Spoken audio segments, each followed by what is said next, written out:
Welcome to meeting number 20 of the House of Commons Standing Committee on Agriculture and Agri-Food. Today's meeting is taking place in a hybrid format pursuant to standing orders. Members are attending in person and in the room and remotely using the Zoom application. Before we continue, I'd like to ask all in-person participants to consult the guidelines written on the cards on the table.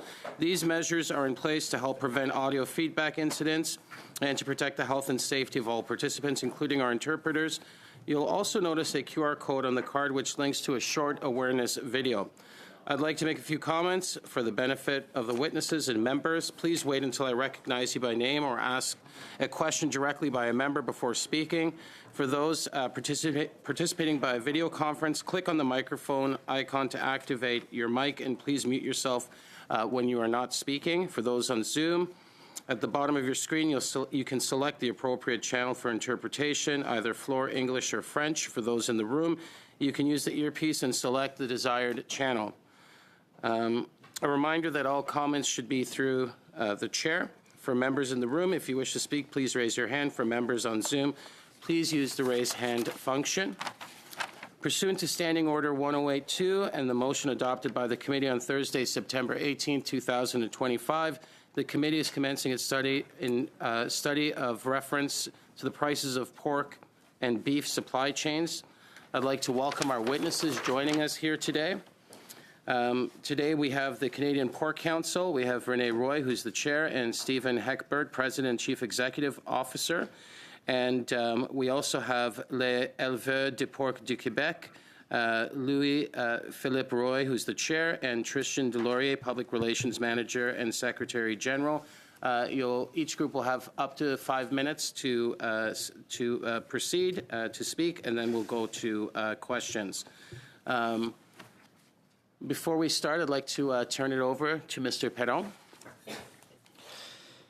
Oui, merci beaucoup, Monsieur le Président. Yes, thank you very much, Chair.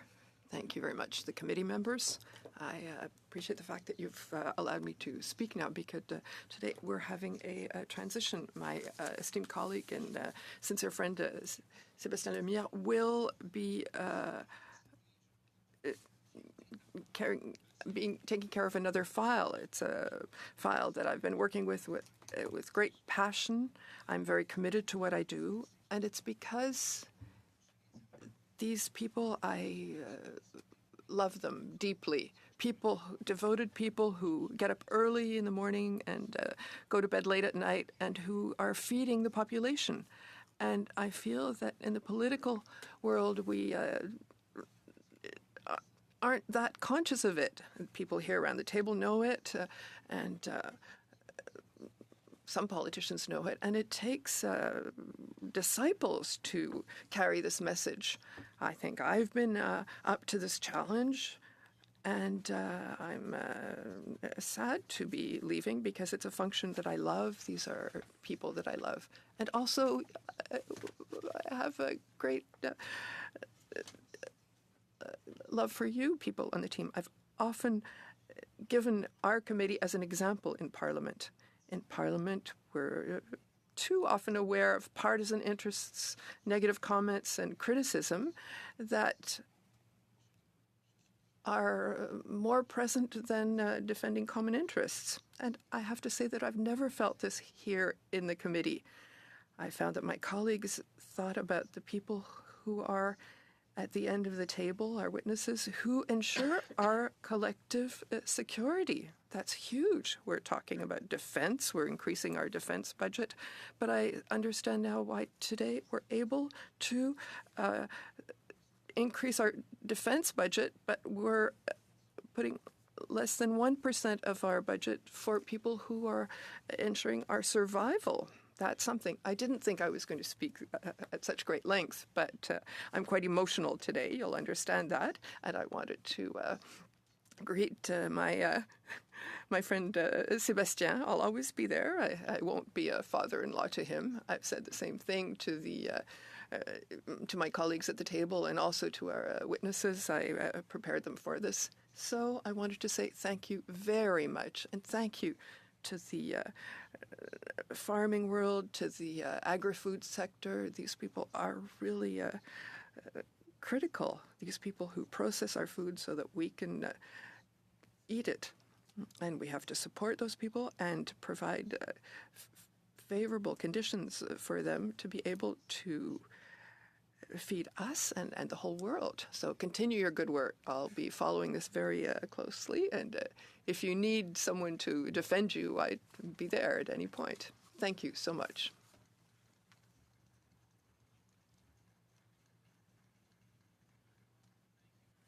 Perron, and I would say on behalf of the entire committee, thank you for everything you've done to help.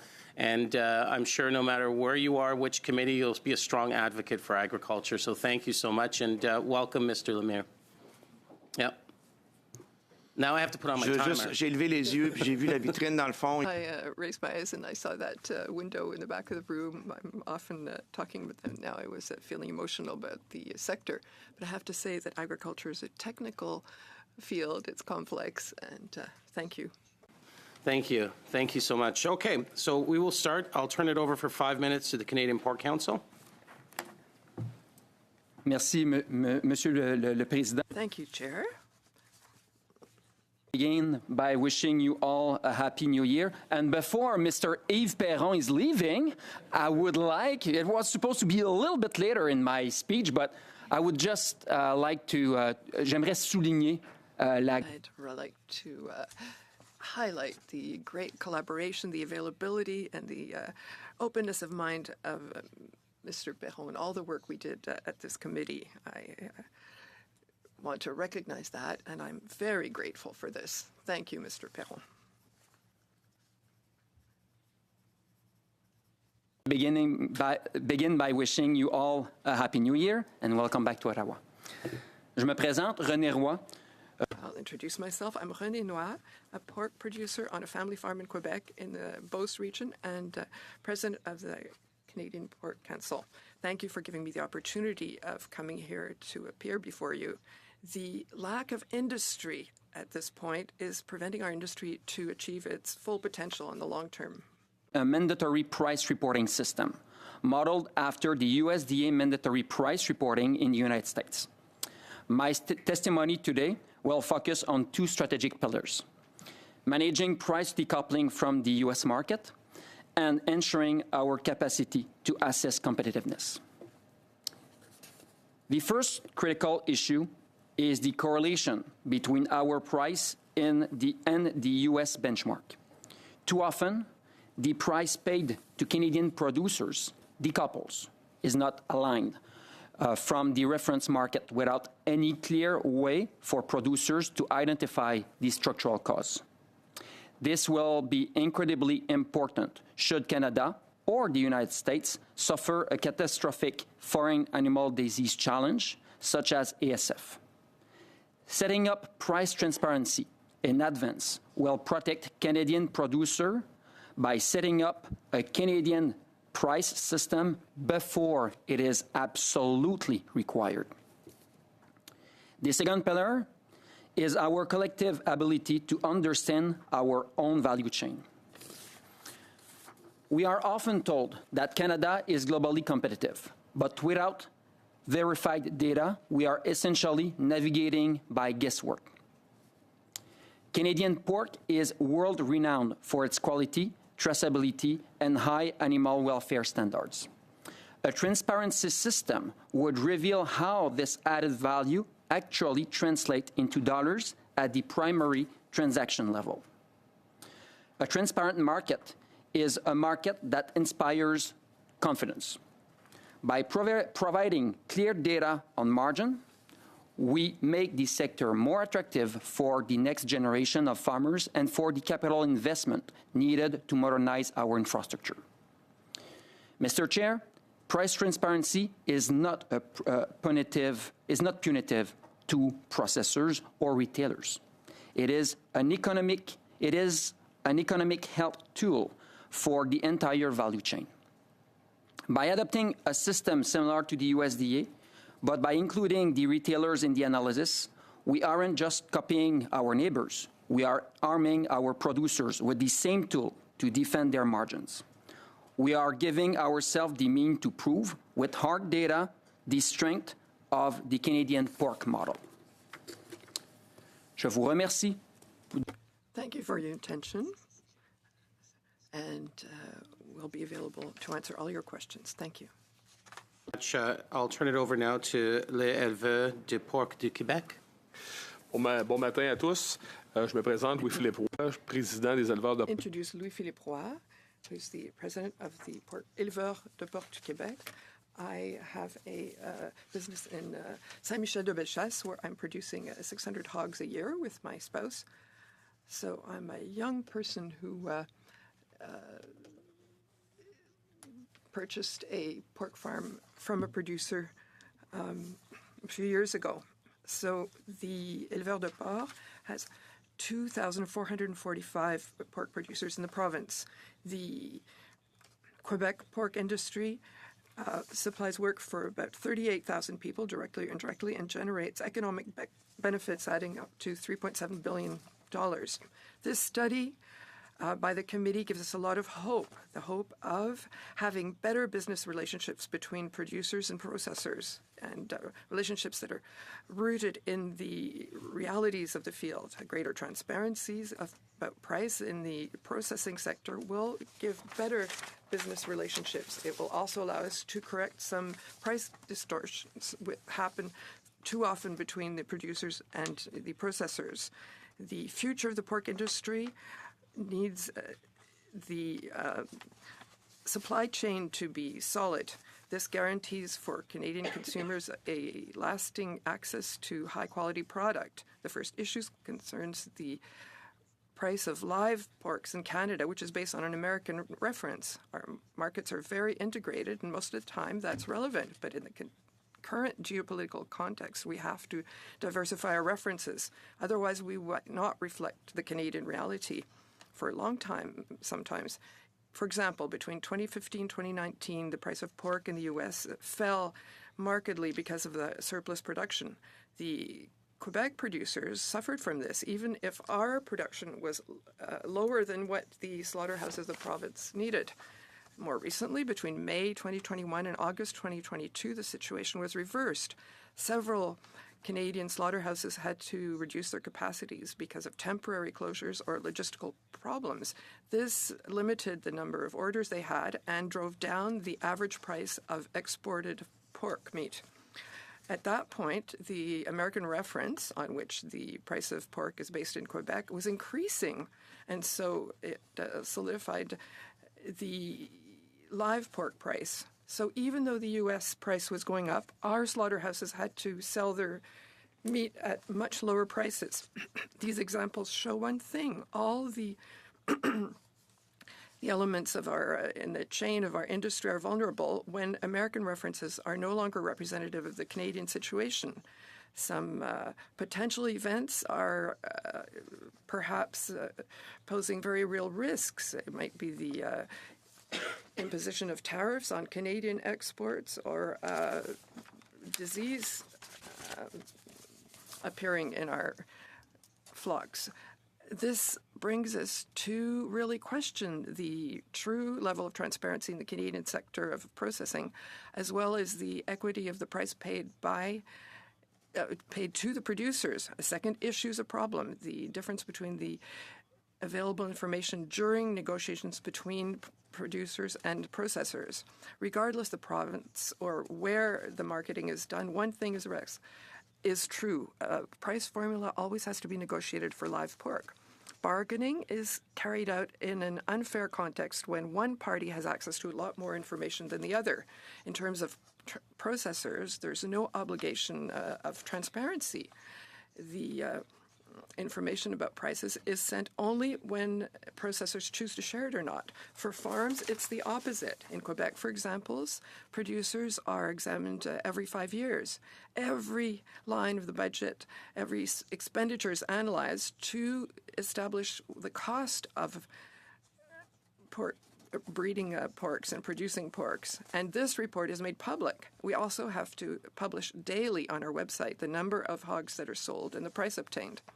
To imagine that situation, if negotiating the price was a card game, the producers would be playing with all their cards visible, and the processors keep their cards close to their chests.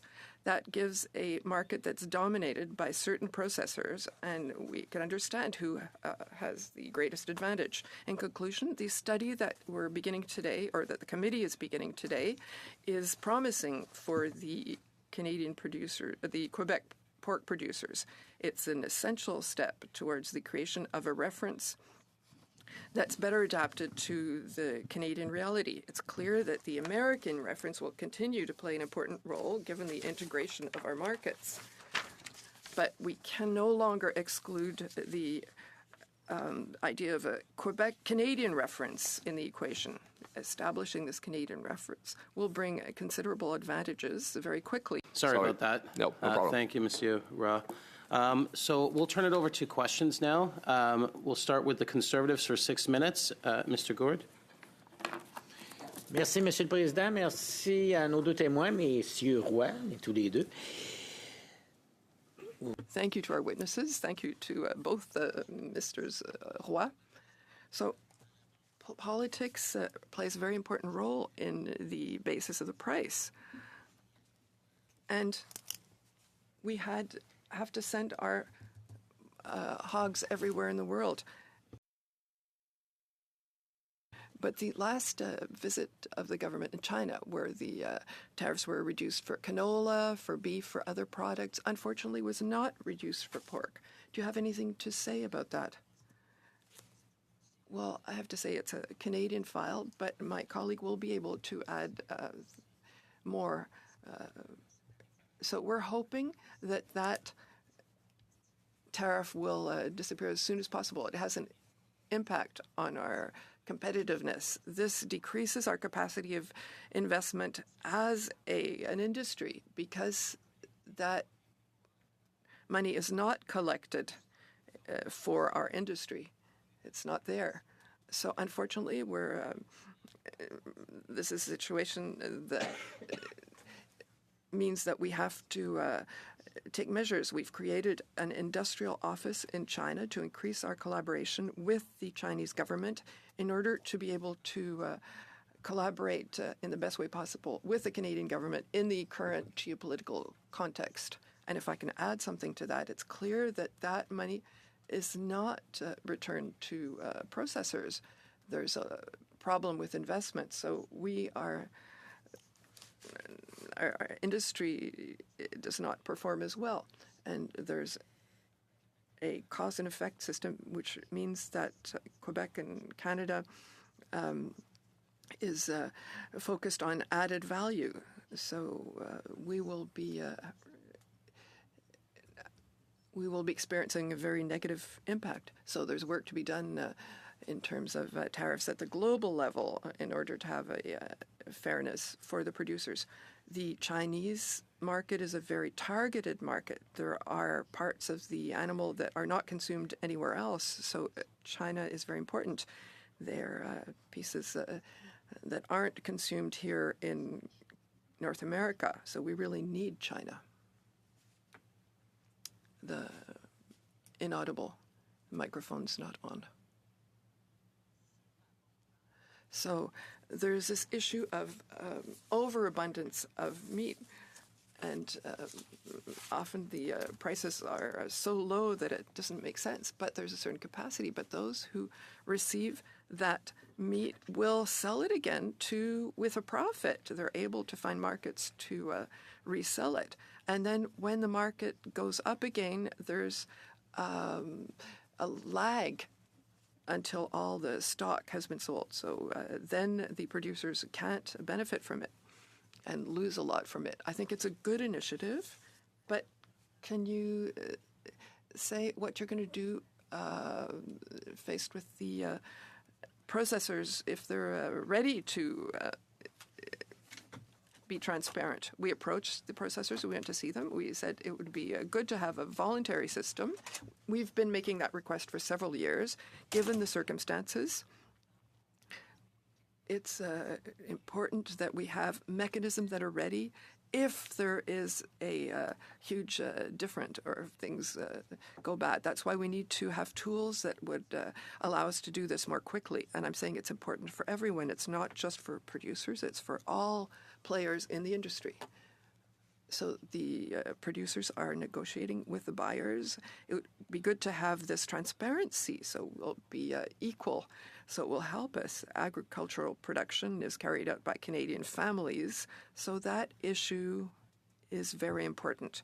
We've experienced important crises in Quebec in 2021, 2022, where we had to reduce production in Quebec. So the fact that we did have that transparency meant that we could better adjust. There were farms that had to close down. There were serious suffering in Quebec, and this can help us to protect ourselves better to fluctuations in the market. So the pork processor market is a global market, so they can't control everything that happens. But we need to have the same level of transparency as they had, so we can function better as allies in the industry. I think it's important because the associations have to reveal their costs of production. When there's a decrease that goes below the cost of production that lasts a long time, not just 2 or 3 months, but 2 or 3 years, that imperils the whole industry. See, if one part fails, the rest will also. So you can send a signal, an alarm, if after 2 or 3 months things are not improving. Is there a way of telling everyone we have to get together and we have to ensure that we cover the cost of production for our pork producers? It's the same thing for other fields. For beef, same things. It's gone up, but they haven't recreated the number of... Apologize, you're at 6 minutes. We can, maybe the question will be asked after. I'll go to the Liberals for 6 minutes. MP Chatel. Merci beaucoup, Monsieur le Président. Puis je m'en voudrais de ne pas... Thank you, Chair. And I wish to welcome Mr. Lemire, who's an MP for the riding just north of my riding. We're neighbors, and I wanted to say that also that Yves Perron was very, very important for this committee. He said this was one of the best committees, the least partisan, but it's in large part thanks to his leadership. And he was always present for the entire agricultural community, the Quebec community and the American community. Thank you very much for his participation. We'll be missing him greatly, but I'm very happy to have a friend and neighbor here on the committee, and I'm sure that he will continue to function in the same mode of leadership. So, sirs, we are talking about sovereignty and food independence, food security. And yesterday we talked about measures that are looking for a Canadian strategy to face food insecurity. And so what we're looking at is done in this context. We have to be independent in the way that our farmers can plan their business and are able to profit from opportunities or can expand. They have to be strong. And for us, it's essential that we're there to support them because they are nourishing our population. If we want to be a strong Canada, we have to have a strong agricultural sector. So thank you very much for your introductory comments. My question for you, can you clearly describe how the system is functioning in the U.S. currently, and very concretely, how you would have that kind of system reproduced here in Canada? I'll start with you, Mr. Roy, Mr. René Roy. The system is compulsory, so the data has to be transmitted to the USDA, which is the equivalent of Statistics Canada. And that leads to the creation of a database, and every day that information is shared. They're agglomerated and they're shared with various standards acknowledged by the industry. We would like to have a similar system in Canada. We think there are enough players in the pork industry that we could be able to do it that way in Canada as well. I also want to emphasize what you said about food security.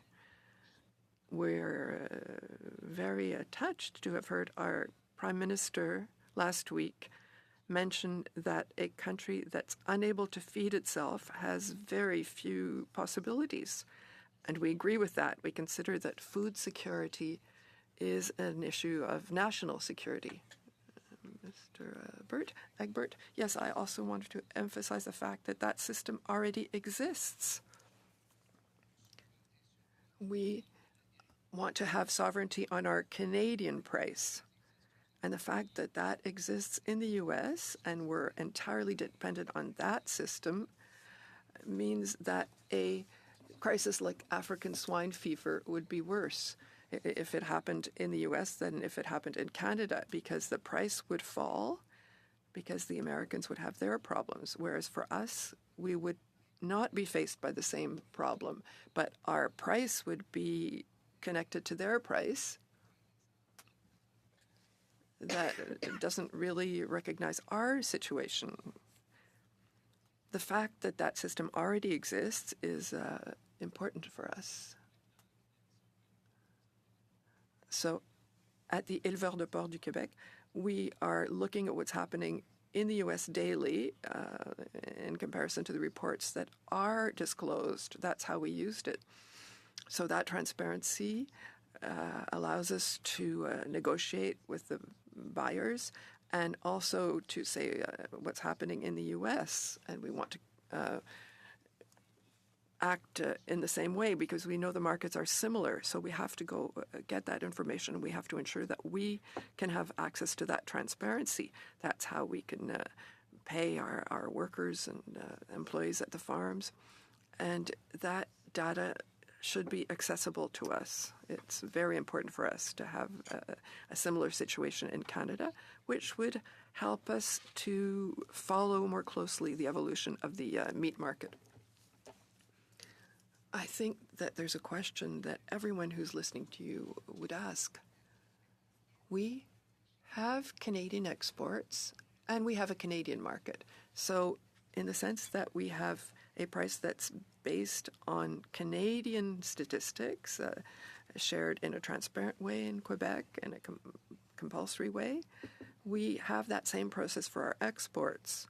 So can you tell us about the relationship? Because we have a highly integrated meat market, much more in the beef sector, but also in the pork sector. So how do those two prices relate to each other? I'll give a 20-second warning to folks. Mr. Lemire, 6 minutes, please. Merci, Monsieur le Président. D'abord. Thank you, Chair, and thank you, everybody, for your welcome. I have no pretensions of being able to fill Mr. Perron's shoes entirely, but I will try and function in a similar way. But for me, agriculture is a very important activity in my region, Abitibi-Témiscamingue. We're a forest industry sector, but for me it's important to develop the agricultural sector there, given global warming, etc. But in order to do that, we need to have a more inclusive view of our territorial area. We have some pork producers in our area, and so these issues are important for me. I'll start with René Roy, but Louis-Philippe will continue at some point. What I have observed in the past few years as a trend is that it costs more at the grocery store. That's important, and our conservative colleagues keep mentioning that. And the producer is getting less and less money. And the producer, who was, I thought it was the actor, that the player was profiting there, is also earning less money. So who is profiting from this? If we're paying more as a consumer, the producer is getting less money, and the processors getting less money. So that's that vague picture that you want to correct. So how to act in this situation? Transparency of prices brings a transparency for the consumer and the Canadian citizen. Currently, the processing sector is a black box. We understand what happens in terms of production, the costs of production, and the revenues. We can determine some parameters in terms of the retail market, but there's this black box of processing. Our objective is to have a better understanding of that sector, of that part of our supply chain, in order to better understand what our strengths are in terms of the global market. This has an advantage for the consumer. Also, this transparency to make sure that there's not some excessively high margins that are absorbed only by one player.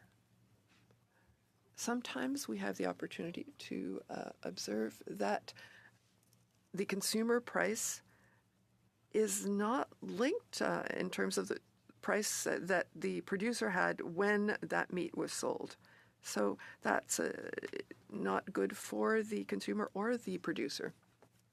There are economic phenomena, and our goal here, it's not to pretend that the inflation of food prices will disappear, but our goal is to ensure that in a transparent market, the right market signals will be given at the right time in order to avoid problems with prices going up or down. My colleague talked about various situations. The slaughterhouses had a problem. When the market signals are not well understood by the different links of the value change, there are risks of improper action because the signal that's received is not the right one.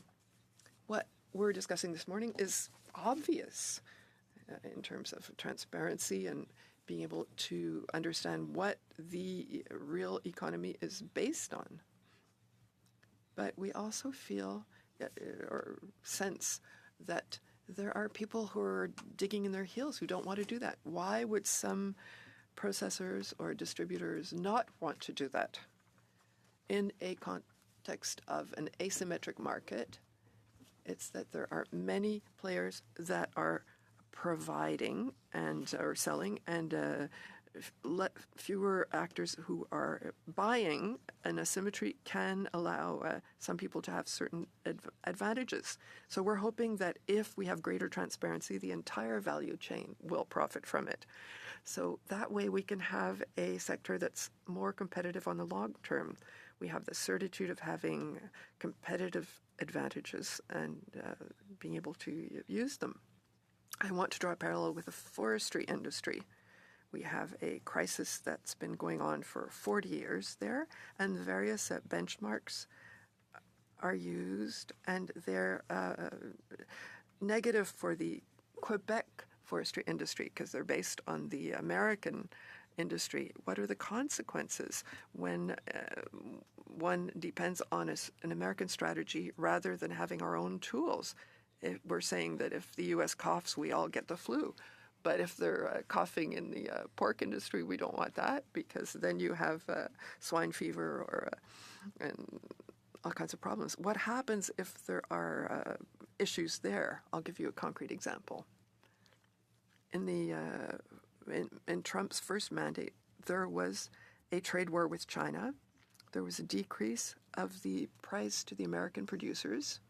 That American price was transposed to Canada, and the American producers got subsidies to attenuate their problems. And we didn't have that. And at that point, our producers suffered. So there's a destabilization. And this, on the long term, could really weaken us and prevent us from feeding the population. Thank you very much. Go ahead. Conservatives for 5 minutes. Thank you, Mr. Chair. Happy New Year to all. Thank you to the witnesses. And welcome, Monsieur Lemire.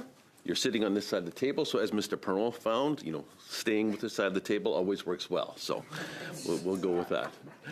I'm going to make 3 statements, and I think we share the goal of these 3 statements, and please challenge me if you find these mutually exclusive. First of all, we all want lower prices for consumers, lower food prices. That's a challenge for everyone. Secondly, we want transparency and fairness in the value chain. And one of the ways of getting to the 3rd statement is we want as open as possible, if not free trade, particularly between our counterparts in the U.S. and Canada. I'm going to leave the Chinese tariff issues aside. My colleague, Monsieur Gourde, has already tackled that. And so our meat industry is highly integrated in North America. And I hear you saying we want a separate or a Canadian price discovery system for the producer here in Canada, and I believe I understand why.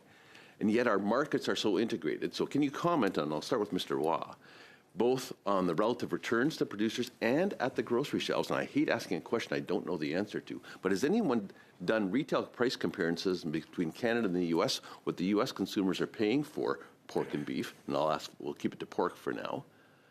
And if it's different, why is it different given the situation we find ourselves in? Sorry, I got you. Your first one was? What we are after is lower prices for consumers, and we're after transparency, fairness, and profitability throughout the value chain. All right. So for the second part, the question of consumer, there are research done.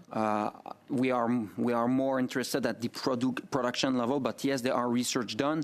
Yes, we are highly integrated between the 2 countries, but the decoupling that could happen has significant impact.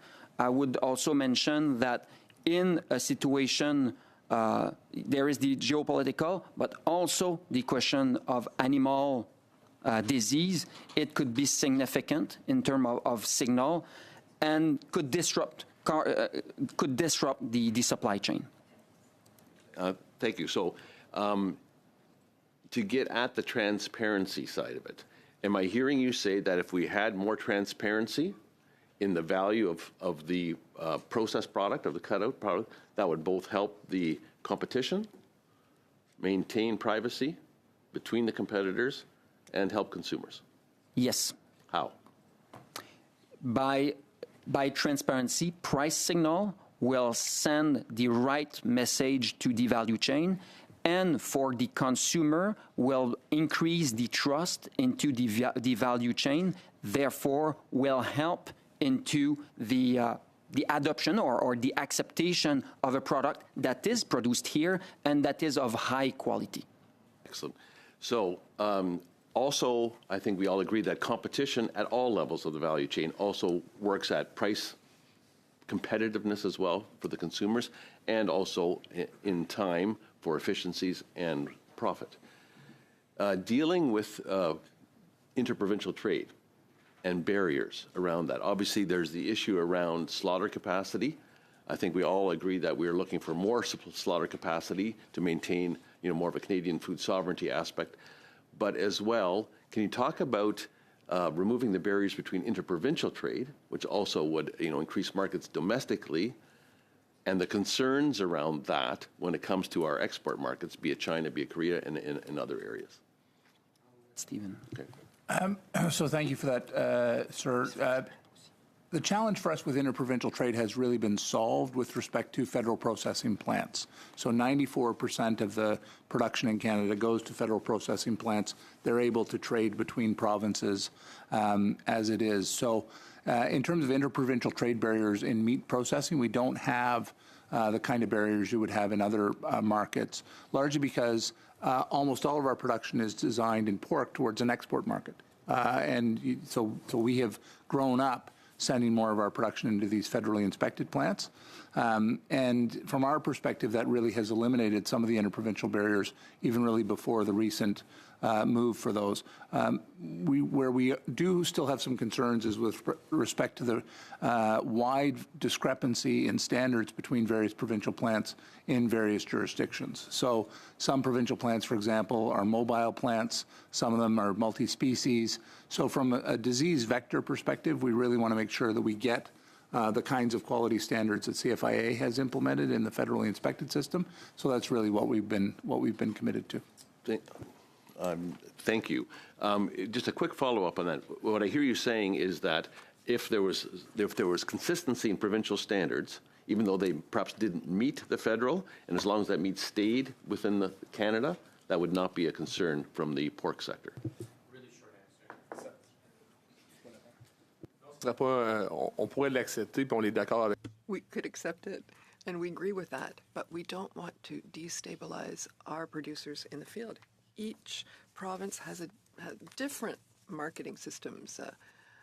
The Quebec producers have to deliver to Quebec plants. So if we did that the same thing in Ontario could destabilize the sector. The Liberals for 5 minutes. MP Danduran. Merci beaucoup, Monsieur le Président, et merci. Thank you, Chair, and thank you to all of you for being here today. I want to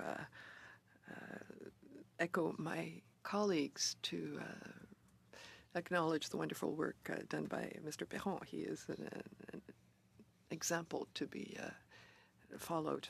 I come from a region where there are many pork producers, so I'm very sensitive to the beef producer and pork producer sector, but I'm less familiar with the processing sector.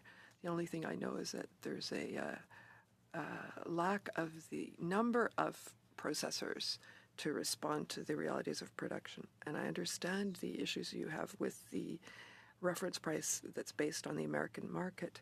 And I understand that it would be very good to have a price that's reflecting the Canadian market realities. In that context, what is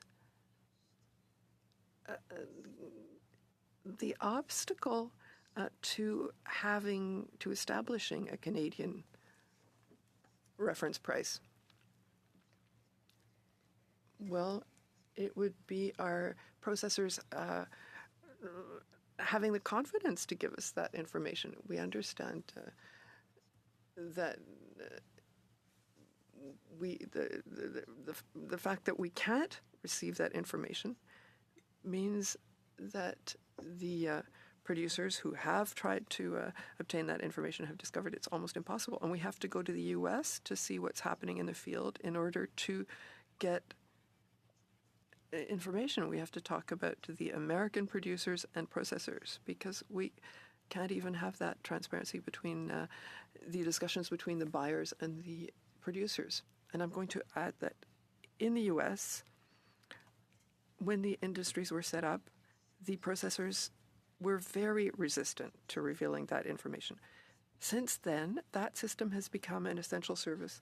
Even during a government shutdown, the system continues to function because not only are the producers requesting it, but the processors demand it too. So it's a tool in the industry. There was resistance, but once it was implemented, everyone said, we have to continue doing it. Why would it be different in Canada?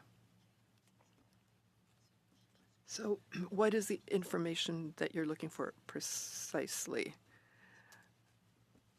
So I know that it's information from the processors. What is the specific information you want from them that can help you to determine the price of your product when you sell it to them? Well, the American reference talks about the primary cuts, the cutout, and that's the kind of information that we'd like to get. And it's not just that the producers want be the ones who'd receive that. Statistics Canada could manage that information that all of the Canadian processors could transmit, and then the information could be shared with us. But it's the primary cuts, the cutout, which is what the U.S. is mainly using. Has such a system already existed in Canada? Not in the pork sector. Maybe in the beef sector there was something similar, but it didn't go quite to that extent. But I don't really know much about the beef sector. So I understand the need for it. The role of the Canadian government in this system in determining the prices, what do you perceive the Canadian government's role in that?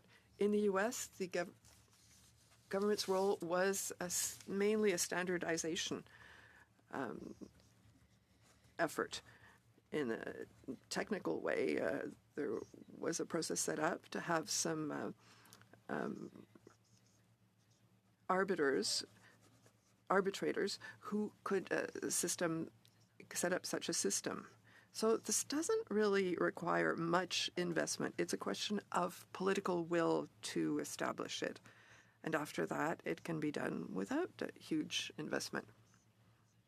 I have a rather direct question. I would like to know, in your opinion, what are the consequences of not responding to these requests that you're making? It's simply that at some point we're just going to hit the wall. Because if we don't have a system that can be ready for geopolitical shocks or a animal health issue, we won't be able to respond quickly enough. It will create problems and even catastrophes that we've already experienced in terms of production. Merci, Monsieur Coteau. Thank you, Mr. Coteau. Mr. Roy Louis-Philippe, in Quebec, you're negotiating your prices through a single agency with often long-term tariff rates for the slaughterhouses. How are the prices evaluated? And what's the impact of the fluctuation of the American dollar? As I said earlier, these references are used, so the impact of the value of the dollar is important for our negotiation agreements. But we don't really go into those details. It's really to be able to say what is the American value of the market. Because in the market references we're using, we have prices that are related to Canada, Mexico, and the U.S. So for many exports, we don't use those. One thing that can help us is that we know that Canada has an important role with the Japanese market. We're not going to use those. We're taking those references, but we're really basic in terms of the exchange rates because we don't see these numbers. I am concerned by the accessibility to local food for the Quebec population. If ever the price is better in the U.S., will that lead to better production and selling to the U.S. rather than to Quebec? Historically, for some processors for whom it was easier to go outside of Canada, they would just put the product in containers and ship it out on ships, and they didn't want to touch the Canadian market. What we experienced over the past few years led us to look at that, and processors are more present in the local market.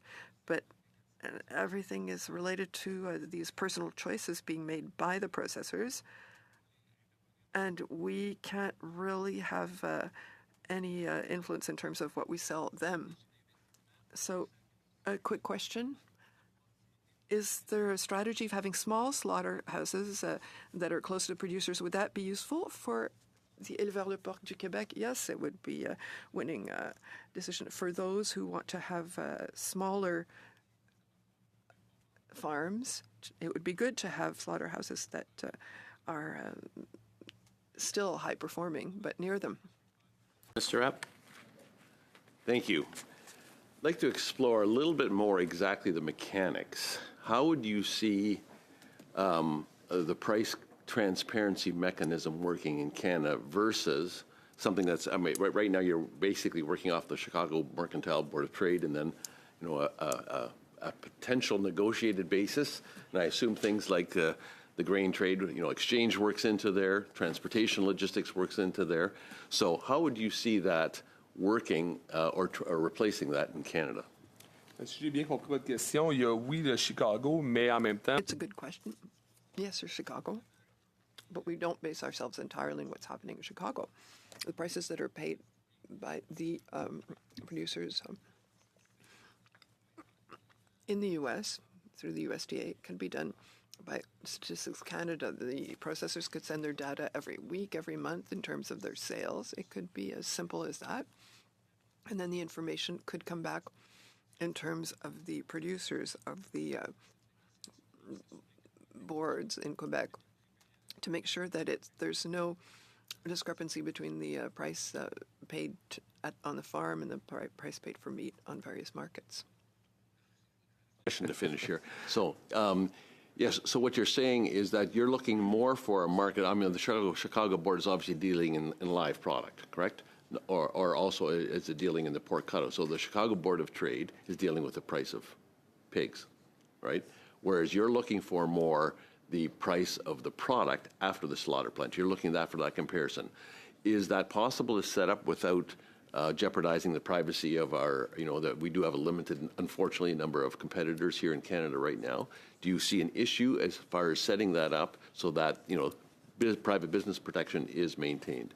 Mais je crois qu'on est capable avec différents processus. I think that we're able, with the various processes that could be put in place. We have fewer processors than in the U.S., but we could establish some standards, some time limits in terms of sending out the information so that we could acknowledge our processors. I know that they will be selling outside the country, so for markets, we have to be strategic and we have to keep that information secret, but we could work in such a way that we could get data every week, every month, every 3 or 4 months. There could be a strategy developed with the government and Statistics Canada so that we could get that information and make sure that no critical information be made public for the processors. Opportunity for more price transparency was available to producers and potentially to additional processors here in Canada. As I understand it, 18 to 20% of our hogs right now are sent south to slaughter. So would that actually potentially drive or encourage, facilitate additional slaughter capacity here in Canada, which would then obviously affect then our ability to both service our own markets and export markets? On the one hand, you want to see profit, at the processor level. You want to attract additional investment, but you also want to see fairness, because what we're also looking for is that lower price to consumers. And ideally, from our perspective, it would be to drive costs out of the system to both maintain profit and to have lower prices to consumers. Can you comment? We believe that transparency will bring more capital into our industry because there will be more confidence and also the ability of benchmarking. If we have a better understanding of our price structure, it will be easier to plan for newcomers or even expansion.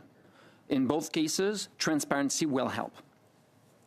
And what we always find, both for competitiveness and for lower prices, is competition, right? So more players would lead to more competition, but I think there's a bit of that push-pull dynamic between keeping our industries solely provincially focused versus greater competition across the provinces. And I touched on this a bit in the first round, and again, the concerns tend to be about safety of our export markets, and yet to trying to drive the prices lower to consumers by maintaining both, supply chains within Canada, reducing freight costs. Obviously, freight and all the associated components with it drives costs ahead. Can you comment there? Yes, it would help the competition of the whole market. I would like also to remind the committee that there is 70% that is exported, 70% of our product that is exported. So this price structure, the capacity of being able to see how good we are, will also increase our trust in our future. I'll go to the Liberals for the last 5 minutes. Mr. Connors. Thank you, and Happy New Year to everybody, and thanks for the guests for coming out, the industry for coming out to support. I want to build on, my question was around that last part that you just spoke there about how introducing a Canadian reference marketing pricing system would assist the pork industry. And I understand, I think, how it would help throughout Canada, right? But you just said 70% of our market is exported. When we're competing against other nations and globally, how would that system assist the industry, the Canadian industry? Sir, go ahead. No. We've clearly seen from the USDA sort of model that's really helped American exporters and American exports because it really helps producers understand what the prices are currently. It eliminates some of the uncertainty for how much should I be producing, sort of what's the future of our market. So price transparency actually helps with respect to export markets as well, because if you don't have a product to export, you won't be able to sort of meet that export market. So while the United States is domestically a significantly larger market than us, they still, frankly, dwarf us in terms of the amount of raw product that they export. And the price transparency system that they've set up has allowed their processors to understand where in the world will they be competitive, what are the kinds of cuts that will be competitive globally, and it's really helped them build a system that, frankly, is in some respects the envy of the world by helping them understand how can they best, use domestic production to meet the international markets based upon the price of the cutout that they're getting, and everyone sort of understands what the cutout price across the entire system. Okay, so just for me to get an understanding is that the Canadian system would be used when we're competing internationally, right? The exporting. How would we use that information to compete against the other countries that we would be competing against? It's already this data of the final price is already available. So we know how much we are exporting in terms of value, total value. But having more details about our price structure will allow us to benchmark ourselves against our competitors. Right now, we have a lot of darkness, and this does not allow us to build on our ability or on our advantages. We do have some advantages, but they are hard to identify because they are privately known and they are not known by the whole value chain. Okay. Going back to the Quebec pork, in your opening comments, you mentioned about that you have to fill out and report on your website every week, I'm not sure what the timeline was, how much you produce or how much you sell, but the processors don't have to do that. Can you elaborate on that a little bit more for us? Oui, dans le fond, à toutes les semaines, So every day, actually, the pork producers take the USDA information and post it on their internet site. There's a mechanism that takes place in terms of bargaining the price with the buyers. This is the price is published on the Éleveur de Porc site, but there's an average that's made on a weekly basis. So there's one price that would be paid. That information is available on the Éleveur du Porc du Québec site, but we don't have the information that the price they will ask for their meat. So having a Canadian reference that would not exclude seeing their something in Quebec, it would complement what we have in Quebec, where there are disruptions and distortions of the price that can be to the advantage of producers and processors. So that is something that we use in Quebec. But the American reference is used at a distance, but sometimes there are distortions that happen, and that's where a Canadian price reference would prevent our experiencing those disadvantages. Appreciate it.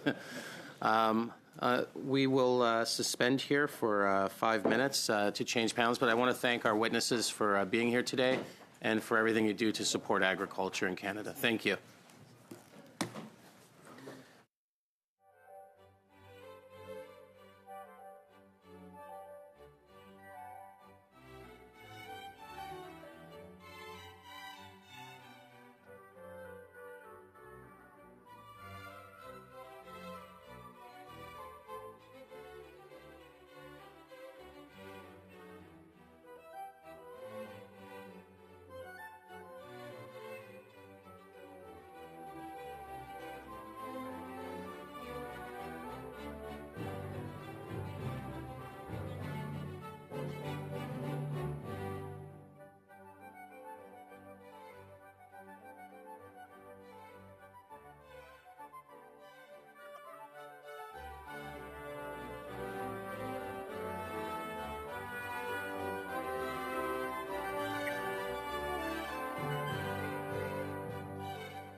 Call the meeting back to order.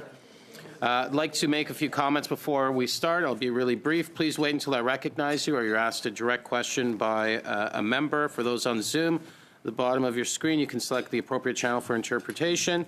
Pursuant to Standing Order 1082 and the motion adopted by the committee on Thursday, September 18th, 2025, the committee is resuming its study of reference prices in beef and pork supply chain. I'd like to welcome our witnesses today. From the Canadian Cattle Association, Dennis Laycraft and Brenna Grant. From the Canadian Meat Council, Kyle Larkin and Claire Citeau. And as an individual, Gilbert Lavois. Thank you so much for being here. And we will start. We will do 5 minutes for each of the witnesses, and we'll probably go for about 35 minutes. We do have some housekeeping pieces we need to deal with at the very end. So we'll turn it over now to the Canadian Cattle Association for 5 minutes. Welcome. Welcome back. It's nice to be back and to see everyone again. First of all, Mr. Chair and members of the committee, thank you for the invitation to appear before you today. My name is Dennis Laycraft. I'm the Executive Vice President of the Canadian Cattle Association. I'm very pleased to have Brenna Grant here virtually with us as well. Brenna is the Executive Director of CanFax, but she is one of the most respected market analysts in the world, so she'll be able to answer questions as well as anyone I know. Through our provincial associations, we represent about 60,000 cattle producers. Canadian beef farmers and ranchers play a vital role in high-quality food production and rural economic sustainability, both here at home and for consumers around the world. Our sector is a significant contributor to the Canadian economy. 2024, we generated over $15 billion. In 2025, we're going to be close to $20 billion in farm cash receipts, contributing about $40 billion annually to Canada's GDP and about 350,000 jobs. Today's study on the price of meat is of great importance to Canadian beef producers and is closely linked to trade and competitiveness.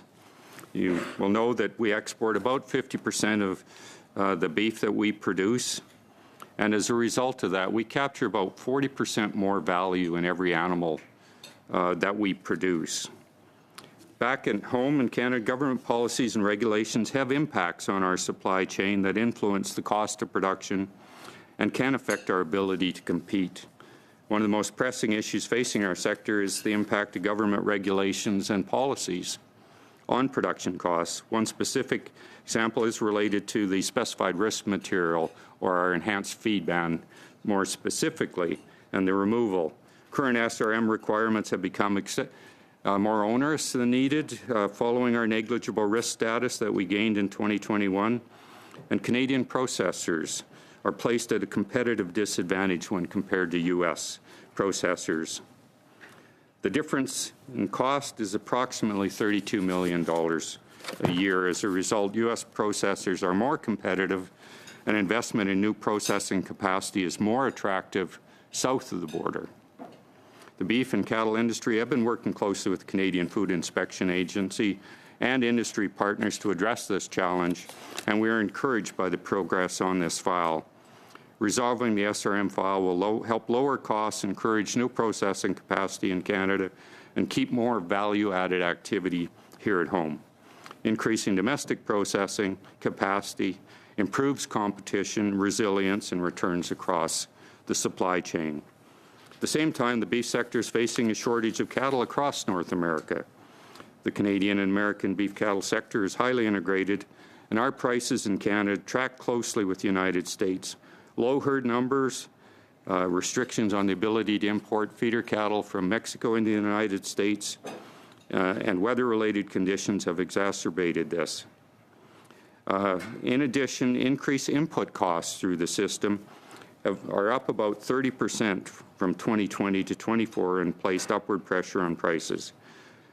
Producers are ready to do their part, and we have a number of ideas to support herd expansion and strengthen the sector, provided government policy creates the right conditions. Last week, Minister MacDonald launched the new policy framework, and we're keen to work with our provincial members and engage with governments to ensure that the framework reflects market realities and positions the beef sector for long-term growth and competitiveness. It is critical that governments address rising costs by improving existing policies, removing burdensome regulation that inhibit growth, rather than creating new pathways for imported beef. There is significant tariff-free access to the Canadian market through agreements like CETA, the CPTPP, and in 2025, Canada had the largest beef imports, the second largest in history, but the largest since 1993. Relying on imports may offer a short-term response, but it fails to address the root cause of rising costs and undermines the price signals needed to encourage domestic production and long-term supply. Canadian cattle producers feed Canadians and consumers around the world, and as global demand for beef continues to grow, Canada is well positioned to meet that demand while continuing to supply safe, high-quality beef at home. With the right policy environment and support, the cattle sector can grow the herd, lower costs, and meet growing global demand.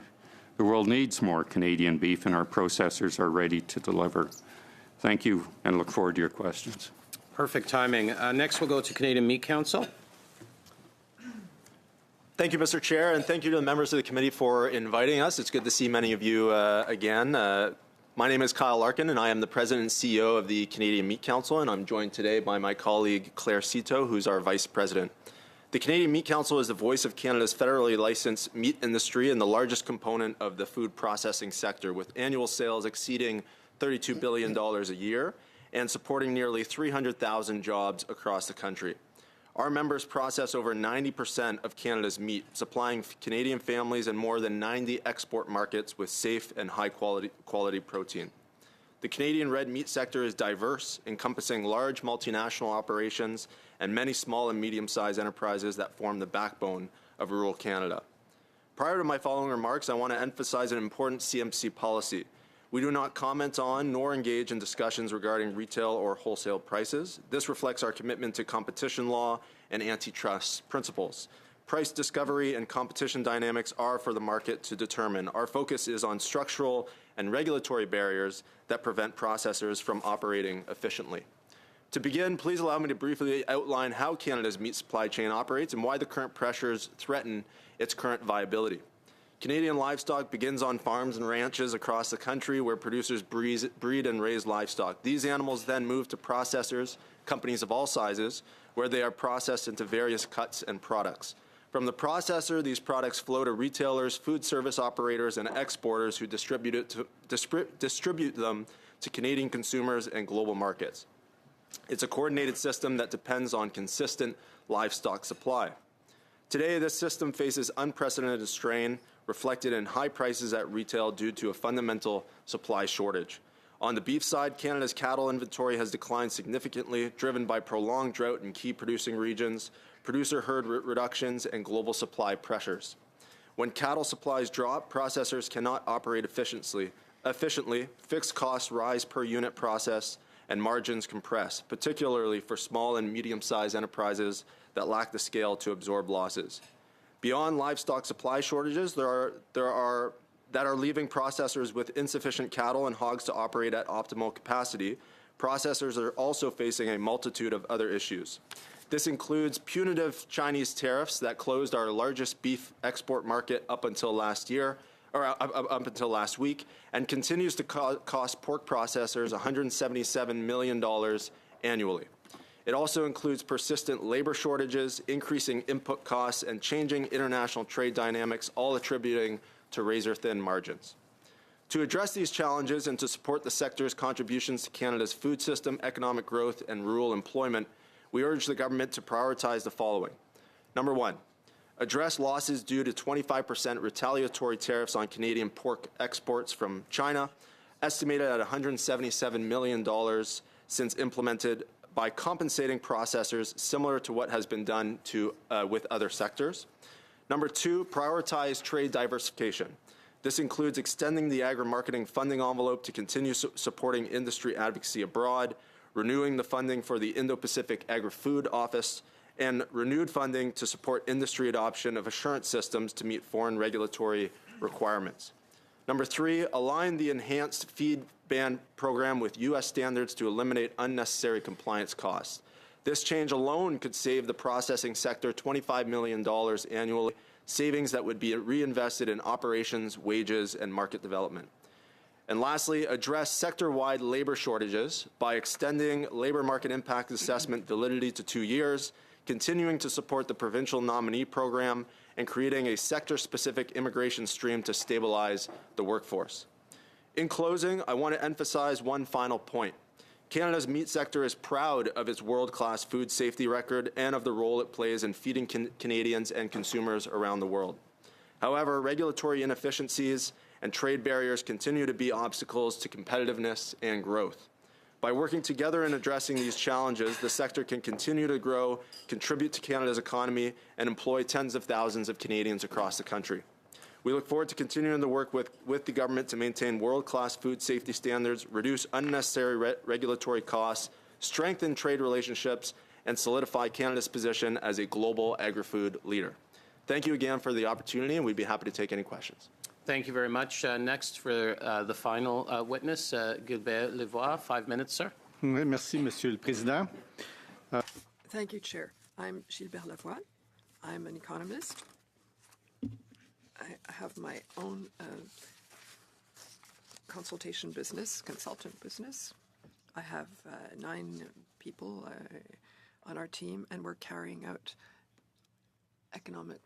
economic studies in the agri-food sector. We work with producers, distributors, processors, and the government as well, in all sectors, pork, meat, beef, cereals or grains, so we understand the value chain quite well. The Canadian Pork Council asked me to make a presentation on the Livestock Mandatory Reporting Act in the U.S. What is it? So I had the opportunity of studying this law for 20 years. I've gone on mission in the U.S. I've met the Department of Agriculture of the U.S. I met slaughterhouse people, American producers. I worked with American researchers at various universities in Iowa and Kansas State universities, and I carried out evaluations when there were differences in price between the American price and the Canadian price for pork producers, because the margin had the uncoupling happened between the producer and the processor. And the second point, which was in the other direction, in one, the margin was completely uncoupled from the Canadian slaughterhouses, and it wasn't the situation in the U.S. So I want to tell you what the role this law plays in the U.S. It was adopted in 1999 and is the fruit of demands from the beef and in the pork sector in the U.S. The prices have been reported since 2001 every day. So in terms of pork prices, they also publish regional reports on pork prices in the U.S. And if you look at the concentration on the regional level, it's quite high in the U.S. Since 2010, the Hog Price Reporting Act was renewed, and it was from demands of producers who wanted to ensure that there was transparency and fairness in terms of information so that the bargaining process would be efficient and fair, negotiated between producers and processors, so that there's no deficit of information on one side rather than the other. The objectives of the Act is to improve market transparency and reduce information asymmetry, to provide producers and buyers clear information on prices, contracts, and market conditions, to strengthen competition in the sector, and also to favor investment. There was a question earlier. It's clear that obligatory reporting led to action to develop a more fair price in the U.S. And also one of the objectives is to modernize and improve the reliability of USDA price collection services. What information is published? They give the net paid price of hogs on a daily level for regions, various types of contract. In terms of the primal cuts, they'll publish the primal cuts.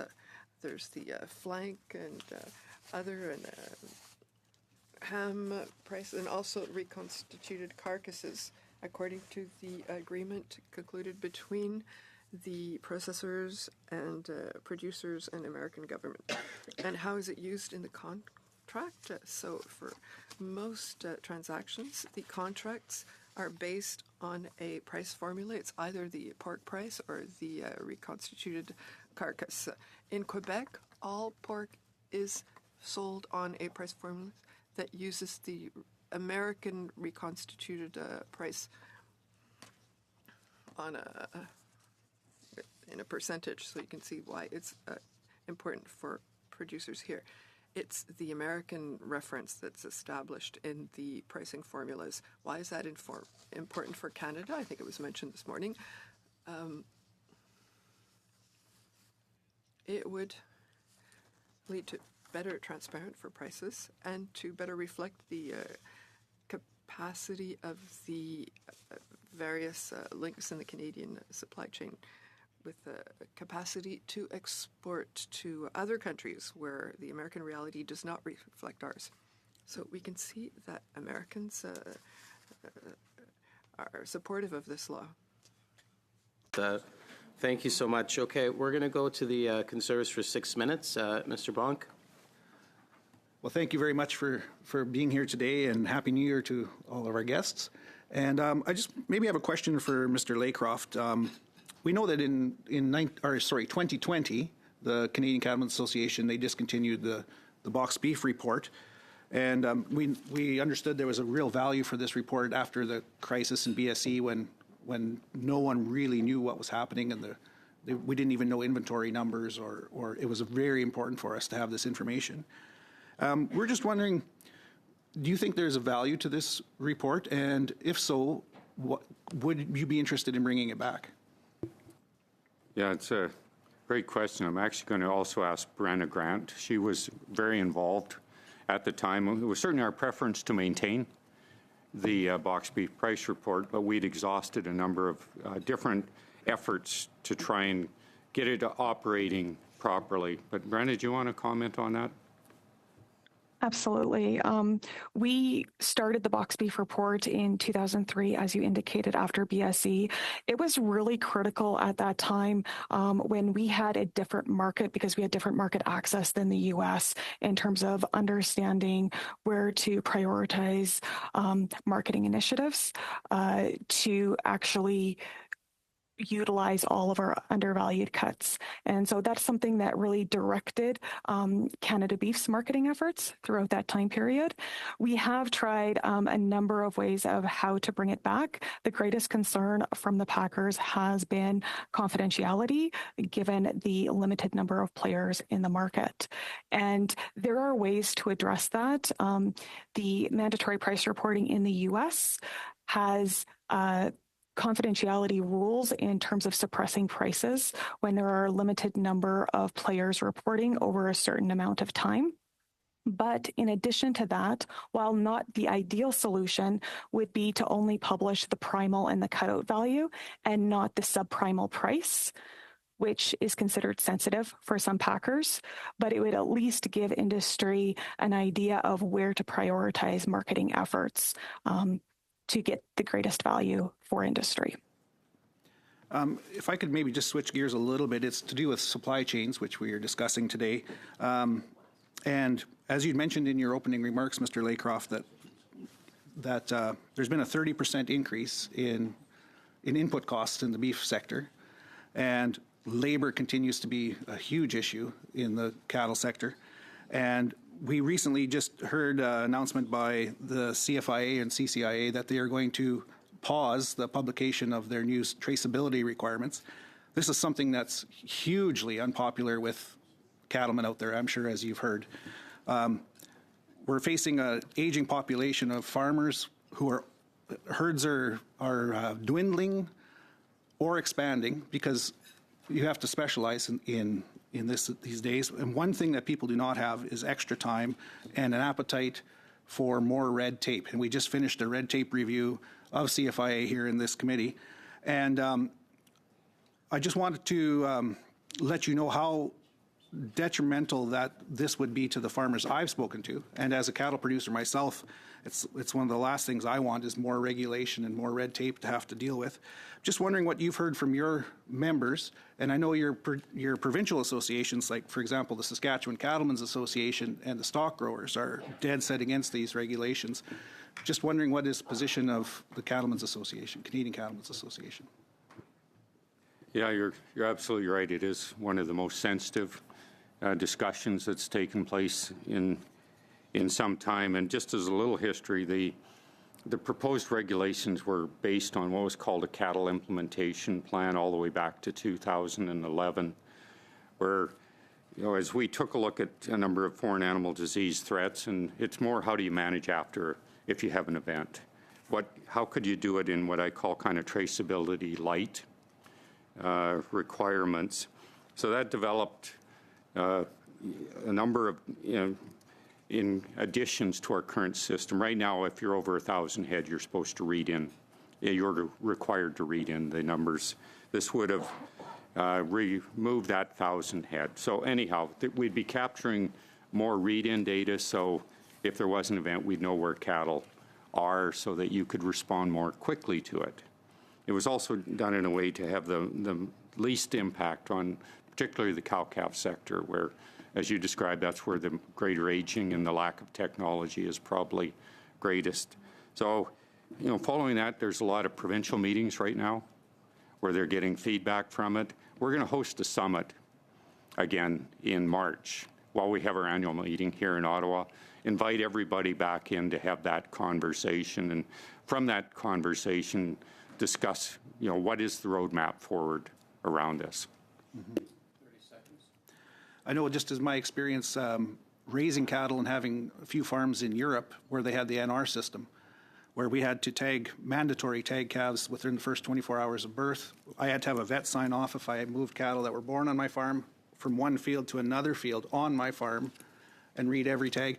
This is something that's a very slippery slope, and I just hope that the CCA, when they hear from their members, will be a very strong advocate when we have those discussions with CFIA when it comes time to talk about these proposed regulations?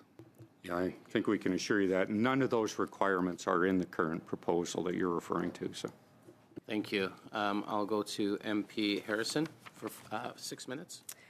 Thank you. And on the sentiment of our colleague who has left the committee, Mr. Perron, I think that thank you for always coming to committee and showing up for our producers. And to Mr. Bronk, we hold a lot of the same sentiments, as I'm a small producer of beef, and I come from a long line of people committed to continuing a very challenging road of being a small producer of beef in Canada.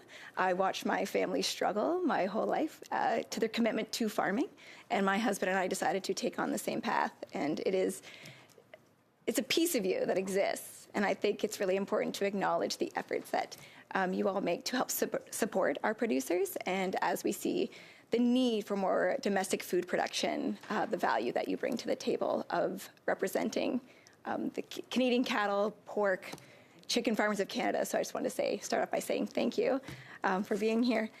So the Livestock Management Reporting Act, which we already have heard about, I guess to Mr. Laycraft, do you believe that that would be a benefit to Canadian producers to have something similar in Canada?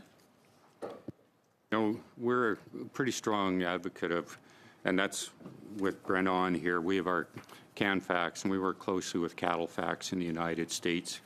Every day, people are when we're receiving bids, there's a U.S. processor bidding against at least 2 Canadian processors. So I'm not sure when you take a look at, on the beef side, that it's a different competitive scenario than I would suggest exists on the pork side. So, we're looking at how do we maintain as much price transparency as we can, but some days just the cash trade is so small that it's difficult to report that. But, Brian, I guess I'd throw it over to you. You've been following this as closely as anyone and so deeply involved in market and price discovery. What are your comments on it? The advantage really is the fact that a free market works best when there is market information to respond to in a timely manner. And so that's one of the great strengths of the U.S. system.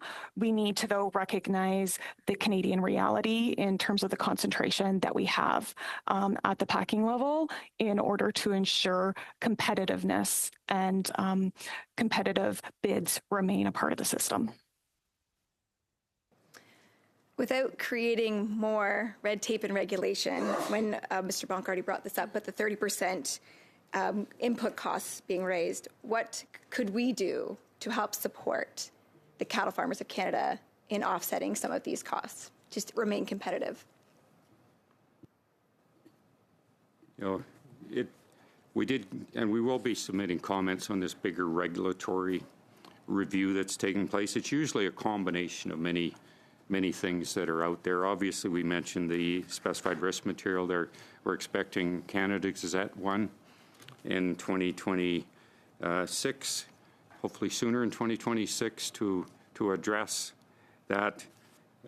Labor always becomes a factor, but even how we are able to approve new pharmaceutical products that are available, and we are working with the Government of Canada on that.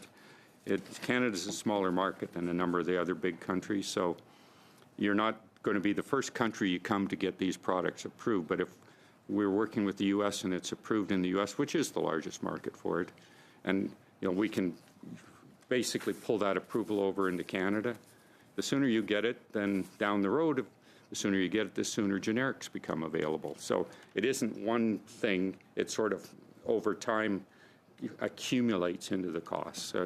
Brenda, you do the cow-calf survey every year that gets specifically into the increased costs. Do you want to comment on those? Yeah, and the one thing I would like to stress is that 30% increase is an average over, we have 63 benchmark farms of different sizes. And I do want to point out that smaller operations are being hit harder than that 30%. And part of that is on the depreciation side of increased machinery costs and parts. And so things like that producers are having to make big adjustments on their balance sheets of saying what they used to be able to 10 years ago replace that machinery at, they're now having to adjust to a very different price level now if they're wanting to replace that machinery and stay in business. Other things, there are some things that are better in terms of some softer feed grain prices that have been helpful at the feedlot sector side, but labor is another piece that is impacting all of the sectors on the beef side in terms of cost and hours and efficiencies. Chair, do I have much time left? 30 seconds. I think I will just take this time to summarize. Thank you for being here again. I really don't have any other questions. Well, I have bigger questions that take much longer than 30 seconds. So thank you and welcome, Kyle, to the world of meat. Thank you. Next, Mr. Lemire, 6 minutes. Merci. Merci, Monsieur le Président. Thank you, Chair. Well, it's a bit of a coincidence that my first meeting here will be with Gilbert Lavoie to inform the committee members. I worked for 2 years before going to policy. I worked for the Union des producteurs agricoles in Témiscamingue, and I wanted to carry out a study in terms of what was going on in the slaughterhouses, and I did it with the Forêt Lavoie firm, and that was quite a long time ago, but I think the content is just as relevant, and we even wanted to look at the issue of marketing, and we carried out a second study on all sectors that were tucked in the agri-food sector in field in Abitibi-Témiscamingue. But Mr. Lavoie, I'm very happy to see you. Given that today's study is related to the issue of price in the supply chains of beef and pork, I have a question about more remote regions. Would it be relevant to have small slaughterhouses in proximity to serve local markets and bring some competition in that sector for all types of agricultural production? Would that decrease transportation costs and the consumer price at the grocery store? In remote regions such as Abitibi-Témiscamingue in northern Quebec. Thank you for the question. And the answer is yes, it would be more than essential. One of the problems of with the slaughtering infrastructure in more remote areas is that of keeping those slaughterhouses active and alive. So we went to other regions in Quebec as well. We also analyzed Eastern Ontario, and it becomes a type of regional infrastructure that can structure all the development of agricultural production and food security in those regions. So it's an infrastructure that's a bit like an arena or another kind of infrastructure that is revitalizing the area and is the element that's necessary to stimulate the development of the agri-food sector. And it has effect on productivity, and also it brings in regional pride on consuming locally produced foods. So it should be the government that funds it, because the government makes money on the taxes, and then the consumer doesn't have to pay prices. I listened to your comments. Thank you for having described these complex issues. What is the influence of American slaughterhouses on the selling price that we can have here in Quebec and Canada? Does it increase it? Does it decrease it? We make ourselves vulnerable to the strategies adopted by another country. I can't tell you if it's driving prices up or down, but yes, we're responding to the situation in their country. And often it's the same thing in Canada, but as I mentioned earlier, there are major differences. There's a simple situation that arose in, I think it was 2008, 9, or 10, I don't remember exactly, where there were there's lack of scarcity of hooks to slaughter pigs. So if the slaughterhouse doesn't have any more of these hooks, the prices fell drastically, and the margin for the slaughterhouse became very high in the U.S. So there was a scarcity of pork in Canada. We couldn't find enough hogs. So we were able to study the interaction of these margins and see what impact this had in Quebec and in other provinces. And they met with the buyers to create a more fair price. And those who reinvested in the slaughterhouses were the producers in the U.S. because they saw the margins that existed. There was a question on increasing capacity of investment. Well, that's public information. It's transparent. And the producers who have billions of dollars invested in their farms saw that that was now the object of risk. So they created slaughterhouses that were so-called cooperative slaughterhouses. So the producers invested the money to set these up, and it solved the problem, the margin problem. Mr. Larkin, in terms of the issue of transparency, is the lack of transparency a concrete problem for the price of production? So and would transparency be opposed to the Competition Act in Canada? Opening remarks, unfortunately, we're just not in a position right now to comment on pricing or margins because of competition laws and because of our internal policy at the Canadian Meat Council. L'impact de la loi sur la compétition, est-ce que... But the impact of the Competition Act, to have a measure as the one that's proposed, would that harm competition in Canada? Is pushing, so I'll have to do my reading and studying of exactly what they're pushing for. But what I can say is there certainly is right now competition within the marketplace. We have small and medium enterprises across the country. We have large multinationals. They're all competing on a day-to-day basis. And the challenge they're really facing is a shortage of livestock. And so the competition is extremely fierce. And it is right now benefiting producers who are making good margins on the livestock that they're selling. But you have processors, especially in Quebec right now, that are struggling to get livestock and needing to cut down on jobs and cut down on shifts. So it is a challenging period that a lot of processors are in right now, especially small and medium enterprises. Merci. Thank you so much. Folks, we've got 8 minutes left. I'm going to extend the meeting for an extra 10 minutes, so we'll go till 10 after. We'll do one quick round, 2.5 for the Conservatives, 2.5 for the Liberals, 1.5 minutes for the Bloc, and then we've got some housekeeping stuff we're going to deal with. So go to the Conservatives for 2.5 minutes. Thank you. Thank you, Mr. Chair. I want to direct this question to Mr. Laycroft very quickly. I know we got to move quickly through these, but first and foremost, recently we've come to know that there's been under the current government about $300 million in climate funding last year. At the same time, they've allocated about $8 million for gender-just low-carbon rice in Vietnam and $22 million for beans for women for empowerment in the Democratic Republic of Congo. I just want to know quickly, have these areas been listed at the top of priorities for Canadian producers that you represent? Short answer, definitely not. Okay. Research and innovation are actually, and trade are real top priorities. Just wanted to know from that as well. I've come to understand just recently that they're closing several research facilities across the country as it pertains to agriculture. And just learning this week also, the DFO has announced a couple of biodiversity centers being closed, one in particular in Mactaquac in my riding, another one in Coalbank, Nova Scotia, I believe. And this is about food security, which we understand is national security. Do you have concerns in your association about the closure of these research facilities?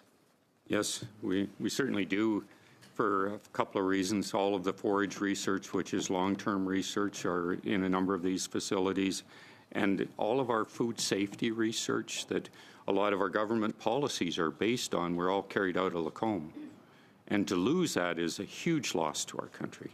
One of them is in Napan, Nova Scotia, as you know, which did a lot for Atlantic Canadian beef studies and forage studies there, and very, very important, that facility's operation. So in lieu of that, I wanted to introduce a motion here, Mr. Chair. It just says that pursuant to Standing Order 108, Two, in light of the federal government's decision to close multiple agriculture and agri-food Canada research centres and experimental farms, including the Lacombe Research and Development Centre in Alberta and the Napan Experimental Farm in Nova Scotia, the committee undertake an emergency study to examine the government's rationale and decision-making process, as well as the economic and research impacts, including job losses and effects on rural communities, that the study commence as soon as possible, that the committee hold up to 4 meetings or more as needed, and that the committee report to the House their findings. You're here. Thank you for doing it within your 2.5 minutes. I appreciate that. I'm assuming that's on notice. You're putting that on notice? Okay. Thank you so much. We'll go to the Liberals for 2.5 minutes. MP Chattel. Merci beaucoup, Monsieur le Président. Thank you, Chair. Listen, before, for the past 5 years, actually, the beef market was closed to China. So that had an impact to decrease our diversification strategy. Following our Prime Minister's visit to Beijing in China, an agreement was concluded with China to unblock this and allow now beef exports. What is your reaction to the opening up of this market? How would you be able to profit from it? Has it already started? We heard that the first shipments of beef are on the way. So, Mr. Laycraft and Mr. Larkin, could you answer this question? Or Ms. Cito? The Chinese market was our fifth most important export market in 2001 when it was closed. This is an excellent piece of news. The government was able to reestablish this relationship. That was very important. We're in very close connection with the government, the embassy, the CFIA, to determine how all the documentation that's necessary to allow these exports of these beef exports will be satisfied, all those requirements. So there's work to do, and we'll continue to work at this to allow the elimination of tariffs that still affect processors and exporters of meat. Mr. Lavoie, yesterday we announced measures to strengthen the supply chain, and I would like you to speak about the slaughterhouses because they're very at the heart of all this. If a slaughterhouse that's currently having problems because of the to the supply chain, because of the instability of prices, could it profit from this? Yeah.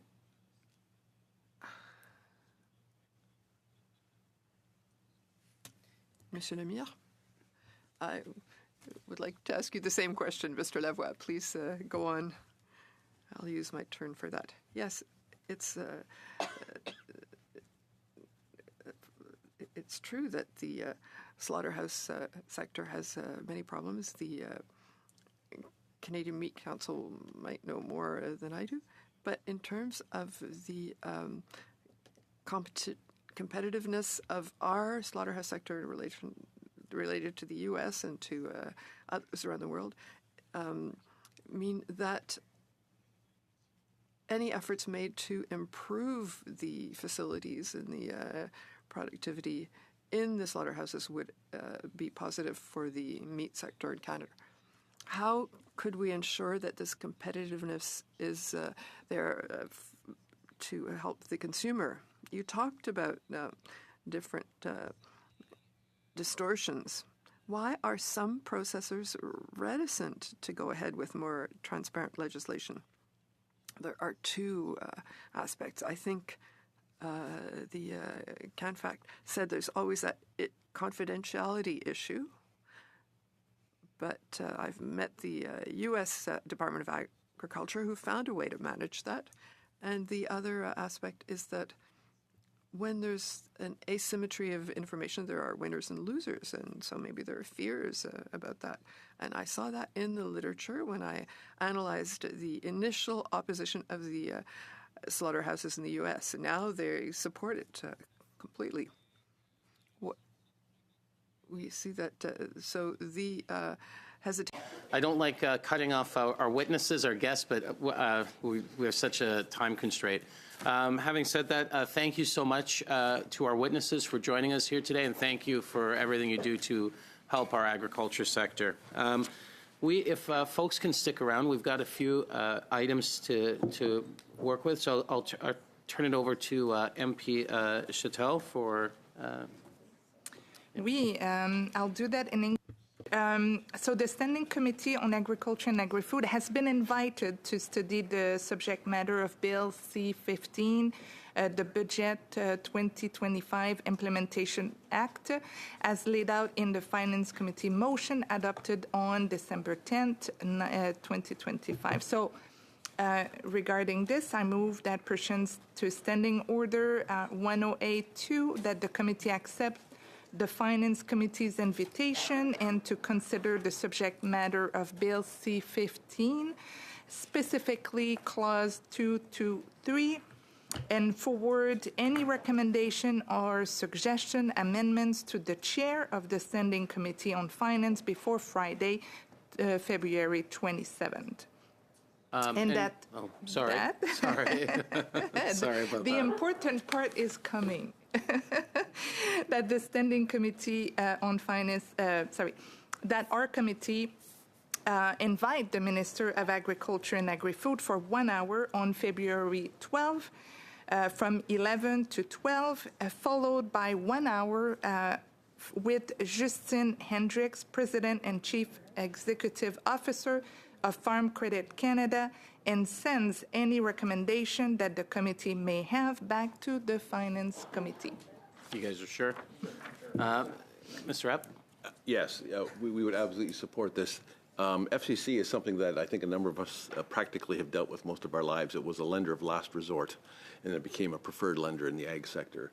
However, it's been a while since this committee has looked at that, and so while I absolutely support that, I would suggest that we have 2 meetings. It's been a while since we've looked at this, and we actually also have a second meeting where we invite stakeholders in for their comments and for their experiences with FCC, because we do want to keep that a vital organization for the ag sector. So we're inviting them to speak specifically on the budget item, right? Not necessarily about their mandate. Am I correct to assume that? Are you you're asking us to reflect on C-15, specifically that provision within it, 223, and also talk about the organization itself? As it relates, obviously, to the budget. I think. Yeah. Well, I would assume that those are really 2 separate types of meetings, no? Yeah. Yeah.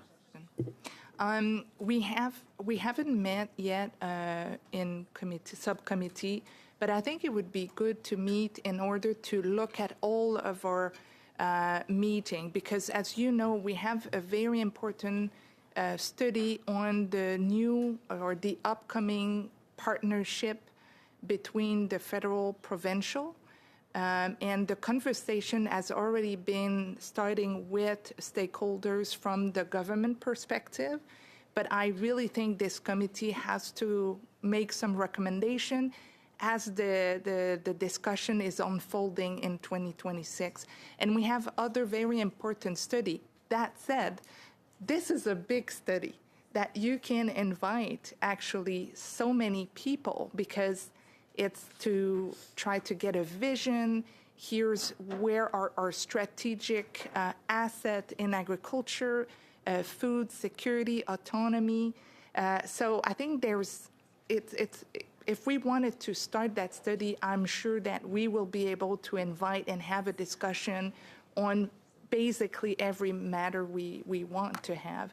But I would encourage this committee to think more strategically of the next few meetings that we have, because it will come, June will come sooner rather than later. I just wanted to say also that the letter we received, that everyone has a copy, is sent by Finance, and there's a pretty specific parameter around the study, It's the clause within Bill C-15. I think they want our advice on that specific thing. So I would just remind that, the parameters came from this actual request. Over to you, Mr. Epp. I certainly, I think the subcommittee is meeting where this committee, the priorities, because as you're right, there are a number that are facing this committee, can be thrashed out, and if there's an opportunity, because I know there is interest. So thank you. So are we going back to the original motion then, as the one meeting with the finance minister? And okay, perfect. Just a small addition. With respect to the motion that Mr. Bragdon just mentioned, I think, again, science is a big topic for, the new partnership. We started engaging with stakeholders, and that is a topic that came. Again, that, instead of having just 4 meetings on or a specific center, maybe expand to discuss what is the strategic vision of the government of Canada should have with respect of science and agriculture. Mr. Bronk? Just quickly on that, as we know, there's already been layoff notices sent to some of these research stations. So this is very, very time sensitive that we talk about this. So I'm fine with your idea of having a broader discussion on science, but with the caveat that we discuss very soon, as soon as we can, what's happening with these research stations. Okay, folks, I think we should, and all of this is important. I'm not trying to move us, but we need to focus on the specific motion that's being laid in front of us. We have, I think, a few items that we need to discuss, and I know we're running out of time. So can we just stick to the motion? And is there any more discussion on the motion that Sophie's made? MP Chatel? Yep. I'm just going to make one other point, and is that the motion and the specific direction from the Finance Committee does address FCC's reporting requirements, which does go towards transparency, which is what we are hearing from stakeholders, and hence the reason why I put that. So, well, if Section 233 is specifically around you said just the reporting. It's the reporting, and so it's regarding the transparency of the agency. That's where I think is where we're getting at and where we're hearing. And so that's why I guess the amendment I would like to propose is simply that we're in favor of the motion. Could we make that 2 meetings and also have stakeholders be a part of that as it feeds into the budget reporting process identified by the letter from the finance chair? You've seen Section 223. You have it in front of you. I just want to make sure that it fits into what they've been asking for, if you don't mind. Do you have that section? It's here, if you'd like to look at it. Yeah. Is it right here? That's right, yeah. Again. Mention anything about, is it? A review and provisions of the operations of the Act. Yeah.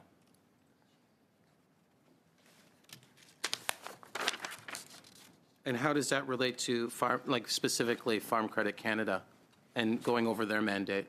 The operations of the operations of the agency as part of the federal government and their service to the clientele, and that is exactly what we're after. Okay. So we have a yep.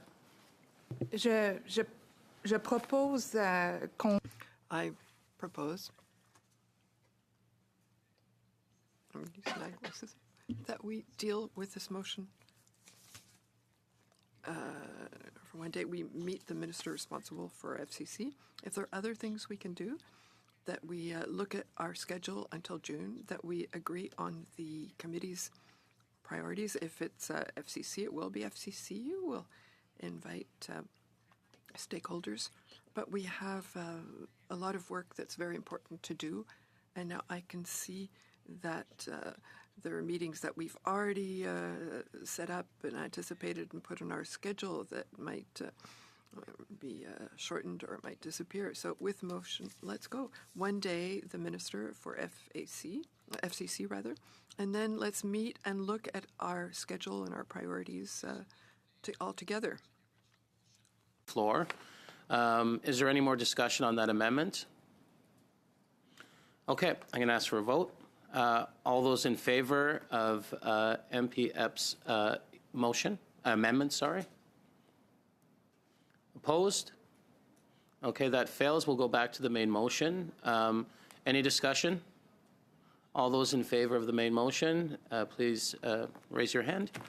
Okay, opposed? Okay, we'll go to the next item. Thank you. Go ahead, Mr. Bonk. Move a motion that notwithstanding the usual practices of the committee concerning access to and distribution of documents, up to 3 associate members of the committee per party be authorized to receive the notices of meetings and notices of motion and to be granted access to the digital binder. That the associate members be designated by the offices of the whips of each recognized party and sent to the committee clerk, and that the provisions of this motion expire as of September 25th, 2026, unless otherwise ordered. Okay, it's pretty straightforward. Any discussion? All those in favor? Opposed? Okay, that carries. Mr. Lemire, did you have something? It's for vote for. Okay. In regards to the election of the vice chair, I'm going to turn it over to the clerk. Pas auto-proposé, mais ça paraît jamais aussi bien. Merci, Monsieur le Président. Le 13e rapport du Comité permanent de la procédure et des affaires de la Chambre, adopté par la Chambre aujourd'hui le mardi. Microphone, please. It's not. Okay, go ahead. Yeah. Modifie la liste des membres. Modify the list of the Standing Committee on Agriculture and Agri-Food. So the committee needs to choose a new second vice president. So the second vice president must be an opposition MP coming from another party than that of the official opposition. So I'm ready to receive motions for the second vice president. I propose that Sébastien be appointed vice president. It's proposed by Ms. Châtel that Mr. Lemire be elected second committee vice president. Are there any other motions? I declare the motion adopted, and Mr. Lemire has been duly elected second committee vice president. One last item in regards to our next meeting. So the motion that was passed by Sophie, is that that's not for the next meeting, is it? No. That's for the 12th of February? Yes. So our next meeting, so as we know, this Thursday, there is no meeting. So we'll be meeting next Tuesday. We can continue with the study we currently have. What's the will of the, we don't have anything officially, on that we've agreed upon. Do we just continue? Yeah? We need a witness list, so we need a deadline. So we will need witnesses if we continue with pork and beef. So please submit them, and we'll pick a deadline for submissions, or no? You don't really need it? A deadline? When what would you recommend as a deadline? By end of day tomorrow. End of day tomorrow? Yeah. Je sais que la motion demande. I know that the motion asks for a minimum of 3, but would we keep that minimum of 3, given we have other priorities that we've added, or that are, we can discuss that. We can decide that at the next meeting, whether we need a third meeting or whether we carry out a different study. Do we need three meetings for this study? Yeah. Oui, j'invite les membres. I'd like to invite the committee members to think about it, and we will determine this at our next meeting. See if that's necessary. Do I have the will of the committee to adjourn the meeting? Yeah. Deadline of the witness list is tomorrow. Deadline for the witness list tomorrow by 5 p.m.? 4 p.m.? 5 p.m.? 5 p.m.? Everyone's good? Okay, great. Meeting adjourned.